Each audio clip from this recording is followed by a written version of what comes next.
ئێمە لێرەین تا بۆتان بسەلمێنین کە حکوومەتەکەتان لە خزمەتتانایە و لە خزمەتتاندا دەبێت تاکو و لاپەڕەی داستانی داهاتووتان پڕتر بێ لە خۆشی و خۆشگوزەرانی و ئاشتی و ئاوەدانی.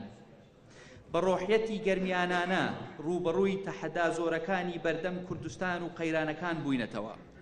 پشت بە هێزە قارەمانەکانمان ڕۆژ بە ڕۆژ ئێرهابیەکانی داعش دوور دەخەینەوە و بەرەو لەناوبردنیان دەبین.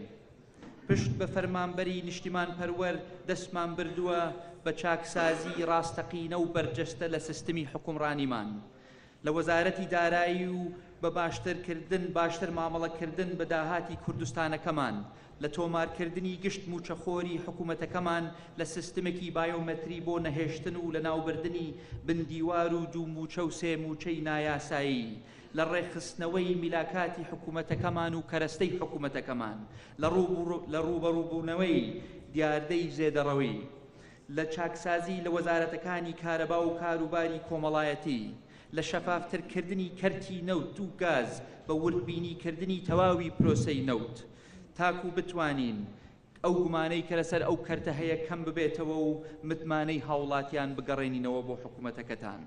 هەموو هەوڵەکانمان لە پێناوی باشتر خزمەتکردنی ئێوەیە، لە پێناوی چارەسەرکردنی کێشەی موچەیە، لە پێناوی خوێنی شەهیدە نەمرەکانمانە. عەزیزان، 3 ساڵی زۆر ناخۆشمان تێپەڕاند. لە ناخۆشترین کات و لە گەرمای قەیرانەکان هەرگیز بێ ئومێد نەبووین. ڕامان نەکرد لە مەسئولیەت، گەرمیانیانە شانماندایە بەری و ئێستا خەریکە بەرهەمی هەوڵەکانمان نەتیجەی ئەرینی دەبێت. بەڵام هێشتا دەرباز نەبووینە لە کۆسپ و مەترسیەکانی بەردەممان، بۆیە کۆڵ نادەین تا سەر نەکەوین و پشت بەخوا و کۆمەڵانی خەڵکی کوردستان سەر ئەکەوین و ئایندەیەکی گەش و ئاسوودە بەدی دەهێنین.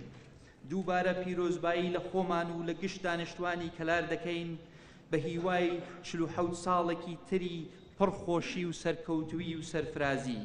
درود بۆ گیانی پاکی شەهیدان، بە وەلا بۆ خاک و نیشتیمان، هەر شاد و سەربەرز و سەرکەوتوو بن.